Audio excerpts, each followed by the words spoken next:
If you need some inspiration, then this interview is for you. I had the pleasure of interviewing Jade Darmawangsa, who is a 20-year-old entrepreneur and YouTuber. She started 6 businesses since the time she was 9 years old. So we touch on her YouTube channel, how that plays a part with her businesses, how it also doesn't play a part with her businesses, and how she's been able to start so many businesses at such a young age. And if you're new here, my name is Erika, Vieira.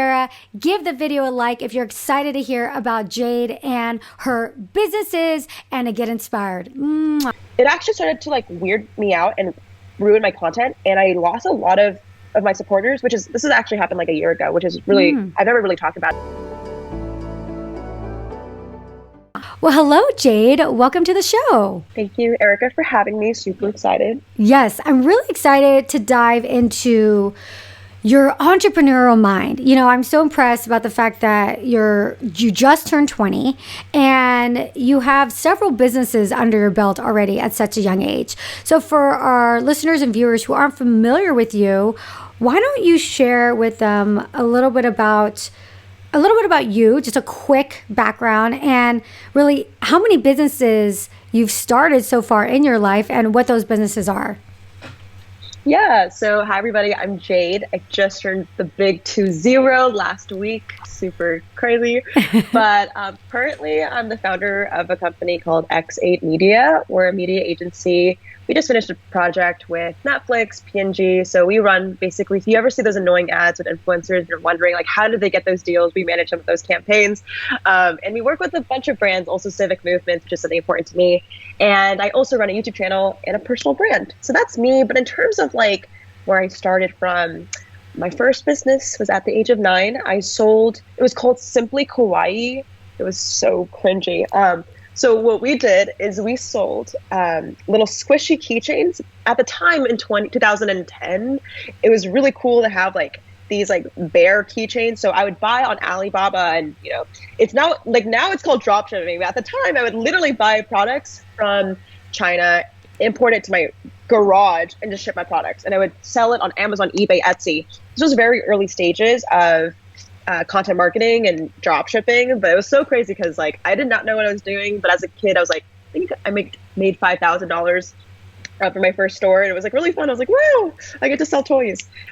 So quickly kind of pivoted. I grew away from selling toys, and it kind of led me to my second business. So it's a little interesting actually. So my agency X8, theoretically on paper, LLC wise, started when I was 18, because that's the legal age I can start an LLC. So that's only 2 years ago. But the funny thing is I started a very similar agency. I use this quote because I don't think we made any money. SOJ Creative. It's the most cringy thing ever.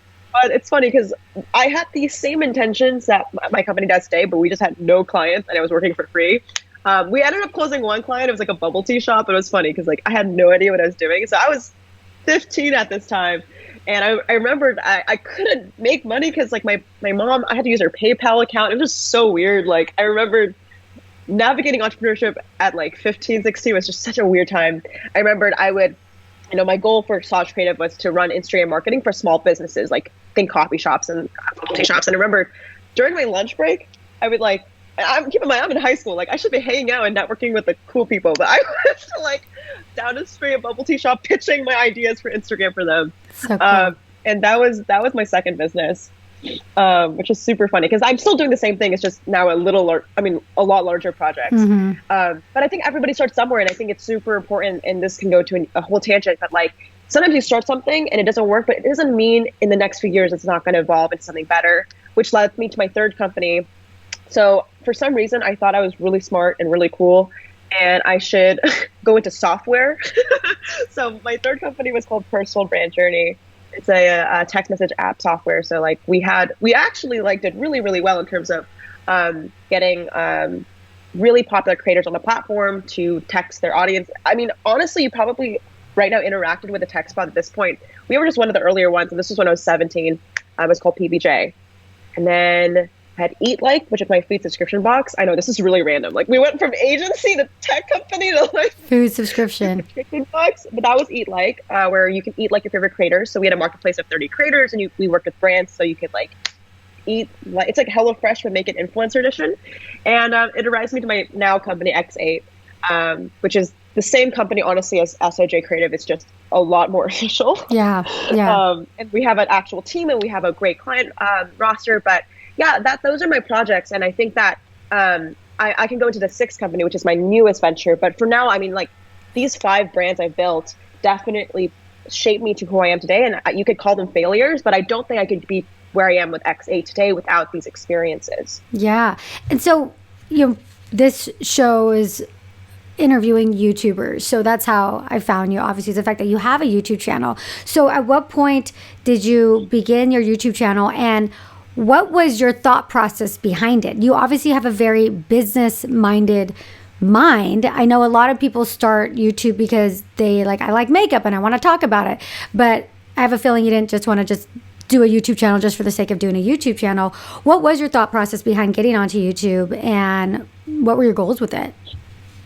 I think it's different for each age span. So like when I was a kid, I had no idea that you could make money. I actually don't think I used my YouTube to market my e-commerce store, but like my first 100 videos were for fun. And I think that's really key. And when was this? 9.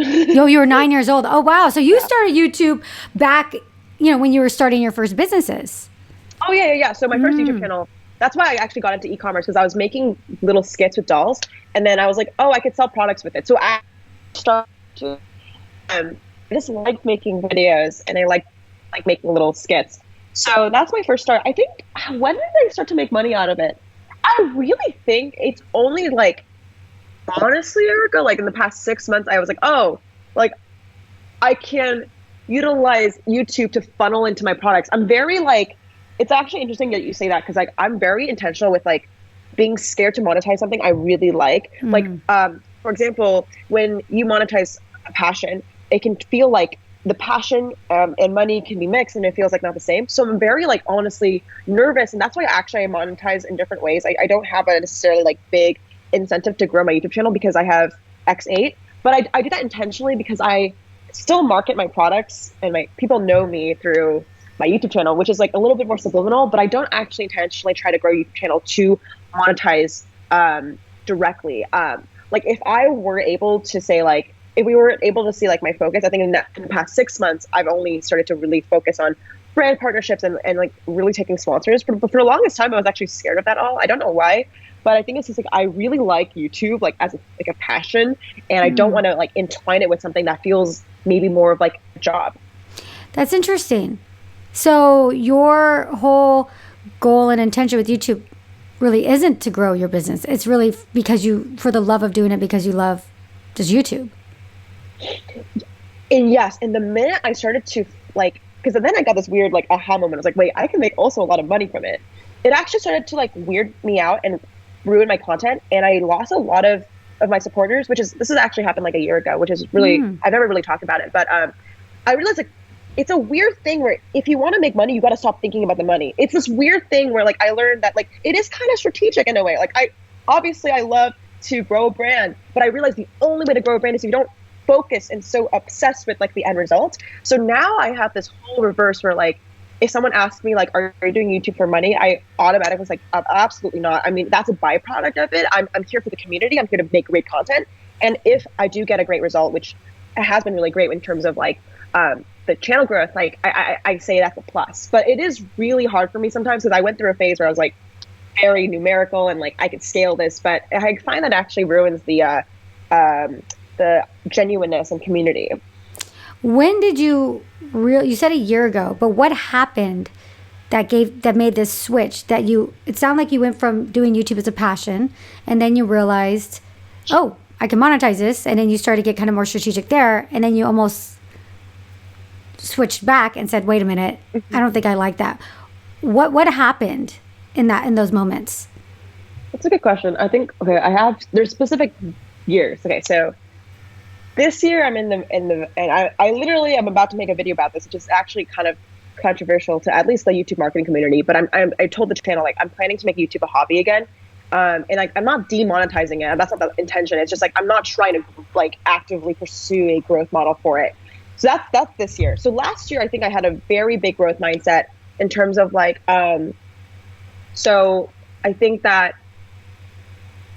let me think about the timeline. I guess my switch was when I started to make Instagram content very sequentially, like to the point where it was like, how do I explain it? So there's a year, like I think this is a year and a half ago, where I made a lot of like how to grow on Instagram, and there's nothing wrong with that. But what I did find was I stopped making the videos that my audience really liked, which is like the vlogs and like some like Q&A stuff. I just like fully went into this like SEO mode. And like a lot of other people liked it. Like obviously I got way more views and stuff, but like my core supporters, aka like kind of like, I also agree with myself. Like I just steered away from what I like to do. Like I used to do this thing, like if you go to my channel, I used to do this thing where I would do a car vlog and then I would do like a how-to, but I would still keep myself. But there's a point where I just like did not even ask myself, what do I want to make? And I think that it creatively kind of hurt me. It wasn't like someone roasted me off the bat, like you're being fake, but it's like, you know, like this is not the first Jade we signed up for. And it took me a while to understand like, yeah, like maybe I'm a different creator because like a lot of people can go SEO very hard and not feel weirded about it. But I was really, really weirded about it because like I remember the 9-year-old Jade did YouTube to have fun. So I just started to not feel as fun. There's not really a moment. I don't think people ever yelled at me for it, but I definitely got a lot of people that were like, this is not the same person. There's also a moment where people, I don't know how to explain it, because I think it's a very fine line to take audience feedback and then your own, because like cancel culture is such a big thing and you should just stay in your own lane. But I think what really stuck out to me is like deep down I knew that I wanted to make other videos and I just kept making excuses of like, oh, like it won't perform well, so I shouldn't make it, which is so weird because like as entrepreneurs we escape the 9 to 5, right? We try to escape the pressures, but weirdly enough we kind of get into our own bubble sometimes, like our own little self-made, like, oh, I can only talk about this. So I was like, wait, I did not sign up to start a business to feel like I'm in a job, to feel like I'm stuck in a bubble. So it took a lot of like pushback, and it's only this year where I kind of decided that for me the only way is not to actively pursue monetizing it. But yeah, I mean it's a long journey. I don't think fully I understand what it means to like enjoy and not take away from like the business aspect, because it's a very fine line. Yeah, and I feel like with your channel and looking at your channel and the content, it is related to business and entrepreneurship. So it does seem like it's naturally a part of your business model and your business plan.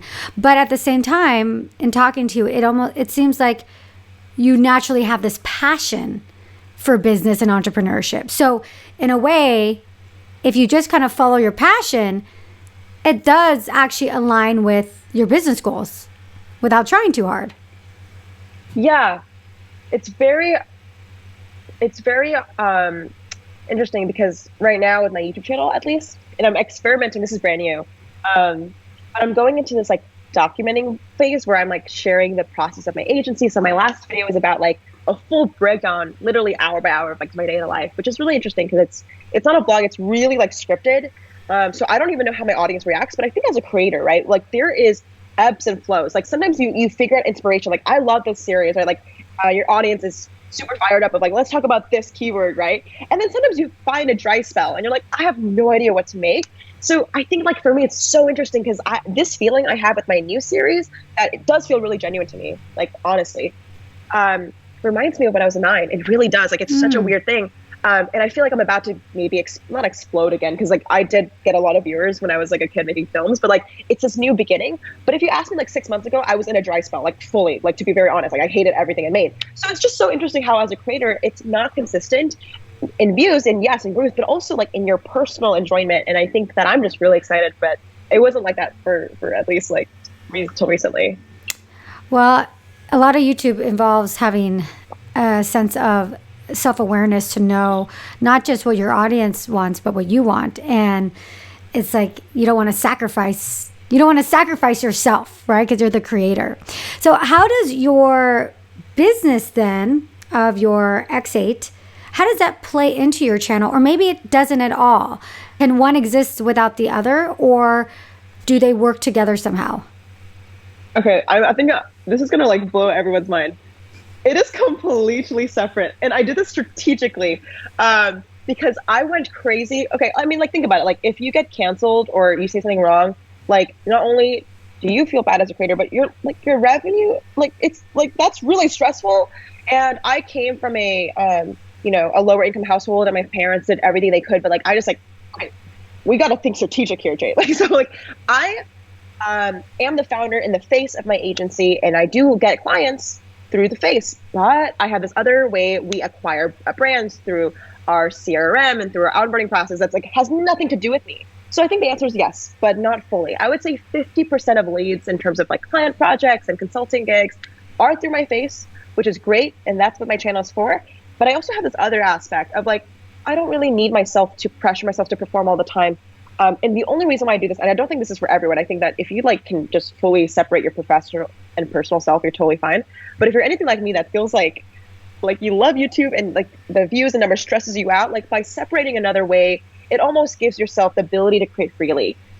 I do have to say though, my new series on YouTube is actually a fully strategic move on like basically talking about my company, and it's a whole documentation of X8. So like it is a self plug, think Gary Vaynerchuk and VaynerMedia. Like, VaynerMedia because of Gary V, right? Mm-hmm. So that's a whole strategic play, but like, I don't rely on it in terms of like, it needs to succeed in order for me to feel like I'm doing something right. And I know this is actually like, I did not think this way until about like 6 months ago. Like, I thought like the only way to grow companies if like all your, acquisition and company and growth is through yourself.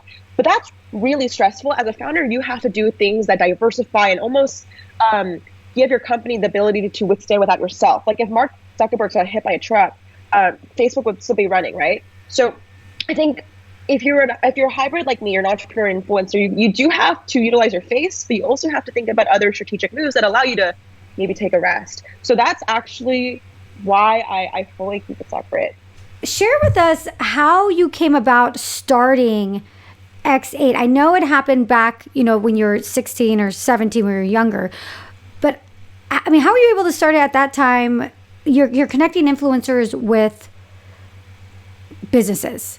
So obviously, was it because you had a YouTube channel that you were able to have a relationship with some of these influencers, or like, how did you acquire these types of contacts to be able to create this agency? Yeah. So I think 6'2" is definitely when I strategically used YouTube to grow my business. Like that was a phase where 100% it was all tactical, and that was great. Honestly, I don't think I would be here without that. Like, but so what I did was essentially I was like, agents connect with creators. Let's start really small. So like think coffee shop down the street with like a high schooler. Like, we're starting really small. Yeah. Because that's what I had at the time. And I did that. So I was like, I got paid $500 a month to connect 5 popular kids with this novelty shop and run some ads. Literally, that's what I did. And my YouTube channel was like showing people like, hey guys, I grew this page from 1,000 followers to 5,000. This is how I did it. If you want to book me for an hour conversation, let me know. I remember I was 16 at the time and I didn't know how to charge money. So I was like, okay, $20 is so I'd be like $20 an hour, guys. And then I would keep raising it to 40 an hour to consult about like how I grew this business, right? Then it was 80, then it was 160, then it just kept doubling.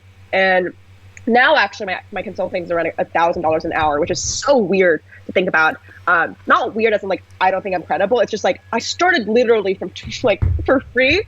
And I think it just encourages anyone to start somewhere. But the point is, I definitely just used my YouTube channel at the time to market my consulting and my one-on-one sessions. And it did really, really well. I think that's actually how I moved to LA. I think I paid my rent through entirely one-on-one consulting for a long time, maybe like a year. I was like 16 or 17 moving to Los Angeles, the most expensive city. I remember I lived in like a USC dorm with a random girl. That's what I could afford. It was like an $800 a month room, but it was like a double. It was horrible, but it was great. Like, and that's how I started. And that's how I moved to LA. And I think that YouTube for me was an ability to find my ideal customer for my product. It was a perfect match. And I still, like, at the time, I was still trying to make vlogs and stuff, but I was like super head into like making this work. So I just kind of fully went in, which I think was worth it, obviously. But I think that, I used YouTube to tell my customer that I'm an expert and I'm a thought leader in this subject, and you should hire me. That was my 16-year-old Jade. Yeah, that's great. So how many people at this point do you have on your team? I have around 6 people currently working at X8. And then what is your time spent doing in a typical day or week? Yeah, so I made a joke about this the other day and on my YouTube channel, and I'm like, I'm running I'm an MLM because I have me, and then I have this pyramid scheme. I'm joking, but it's so at me at the top, right? So I have a really amazing team that runs a lot of the things that so I'm able to kind of just like focus on the 3 things I do. So I only really do 3 things in my day. I pitch brands on concepts and creators. So I'm like, my job is connecting. I'm kind of like a Tinder. I matchmake. So I'm like, hey, this animator would be such a great film for your upcoming apparel brand. I had a meeting with Adobe, and I was just thinking about like ways that you guys could create events. So I just honestly, most of my days like, this could be cool. So I send an email out or a Zoom call. The second part of my day is I check in with my team. So I have an amazing assistant that basically emails once the budget's approved, and I negotiate and I pitch the idea. Like it kind of goes to her in terms of like execution and working with the legal team to send out invoices, because we're an agency. So we take the brand's revenue and then we put it into the creators. So we're kind of like a sugar daddy process like that.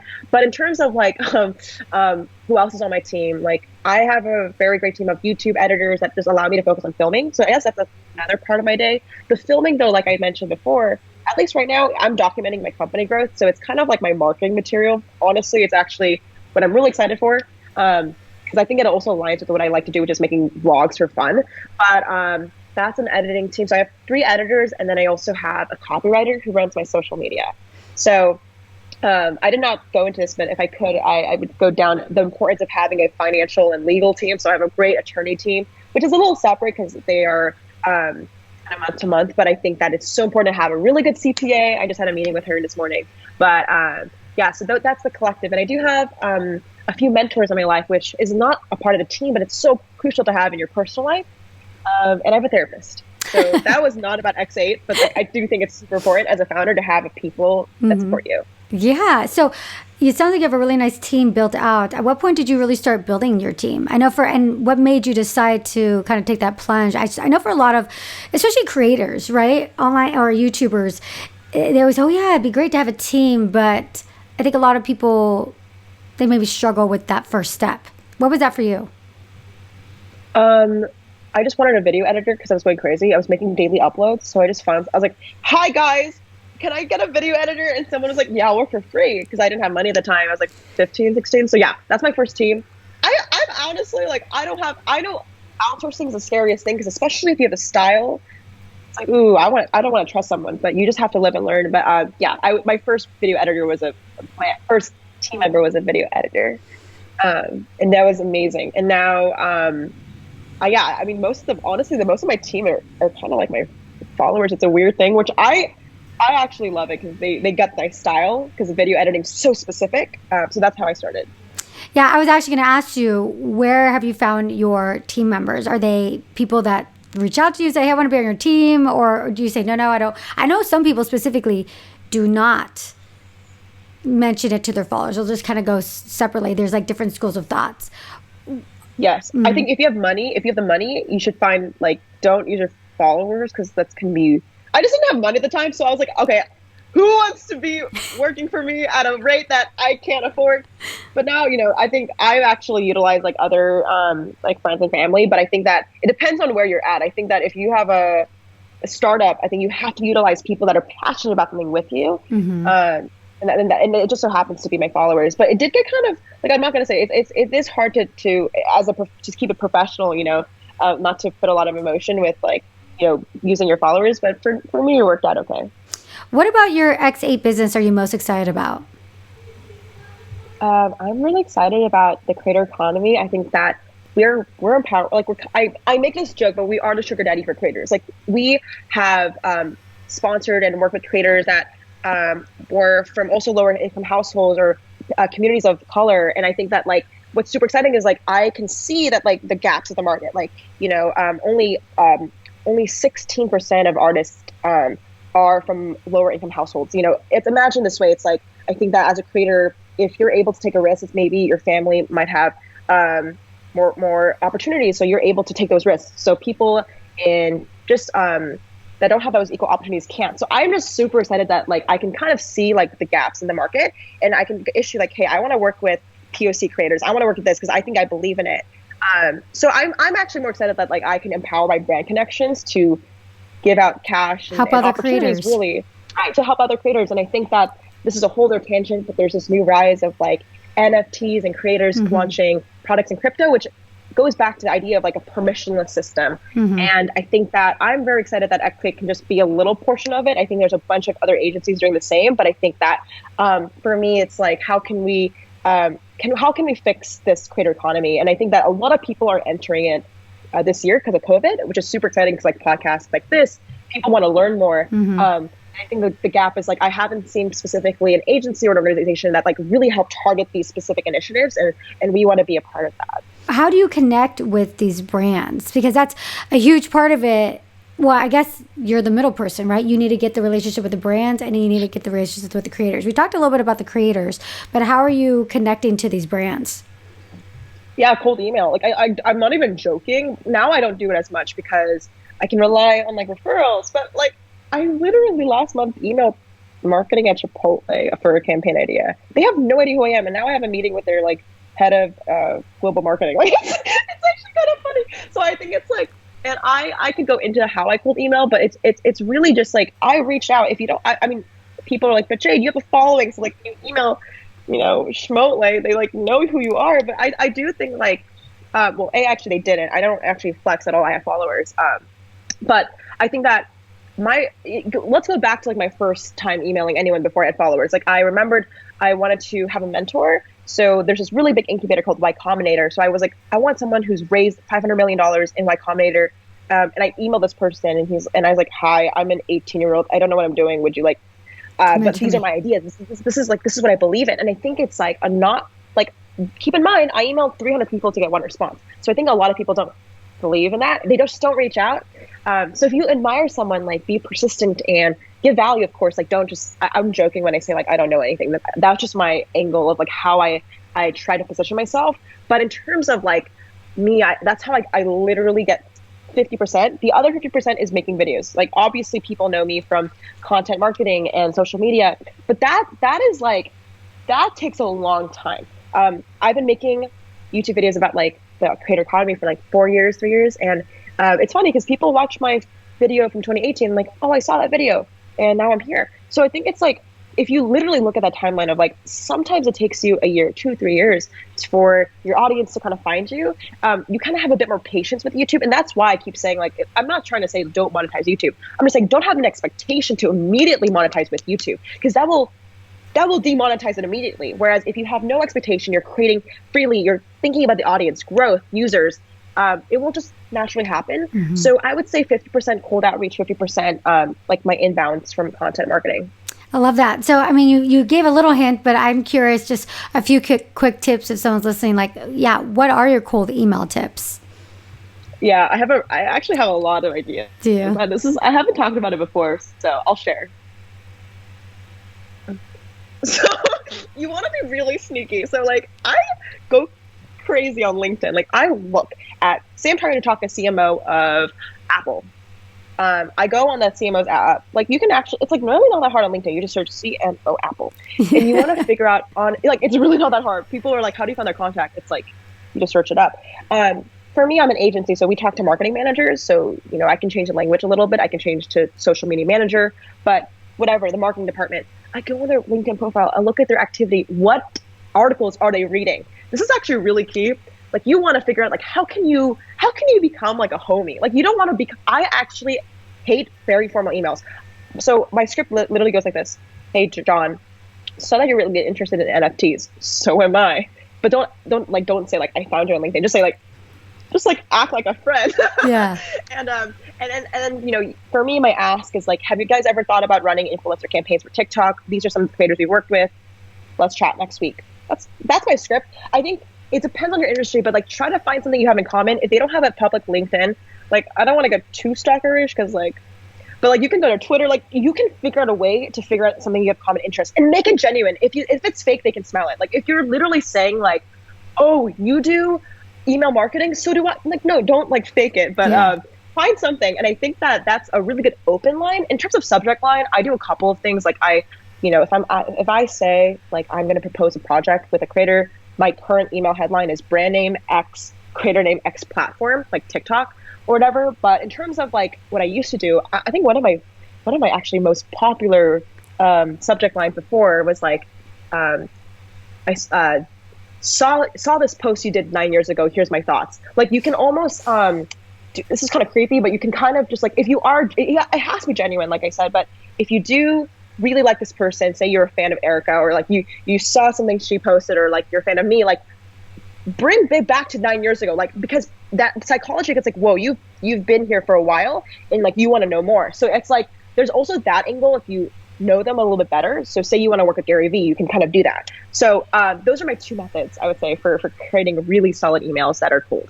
I love that. And I loved how you mentioned earlier, it's like you sent out 200 emails and got one response. And that's important for people to know, because I mean, people ask me, how'd you start your podcast? I'm like, I literally emailed hundreds of people to see who wanted to be on the podcast, right? And that was 4 years ago. And, you know, over time, you start to build a reputation and you start to have more contacts, but you got to start somewhere. And a lot of people these days are just, they don't want to do that. They don't want to put that work in, but I still think it's a solid, it's worth it. And it takes time, but like you said, you get results. You know, if just one person or two people write you back out of 100 CEOs or CMOs, that's something. Yeah. I think that it's really hard to get to this, the 200 mark, because at the 10 mark, you're like, I'm done. So I do like to share that data of like, it takes a long time. So it goes back to like the expectation, like don't expect, just like send it out and keep doing it. So I think that, you know, I think it's really important to like even lower your expectation in the sense of like focus on like delivering that message, and then the result will come over time. Mm-hmm. I love that. Well, Jade, thank you so much for coming on to the show. For people that aren't familiar with you, your work, your channel, where can they find you? You can find me on anywhere, TikTok, Instagram, YouTube. It's just Jade Darmawangsa. And on TikTok, I make actually, if you want to follow my life, on TikTok, I make really random videos about surfing. But that's who I am. I live in California. I run an agency, so I just bring you guys along my life. Thank you so much, Erika. Thank you, Jade. Bye.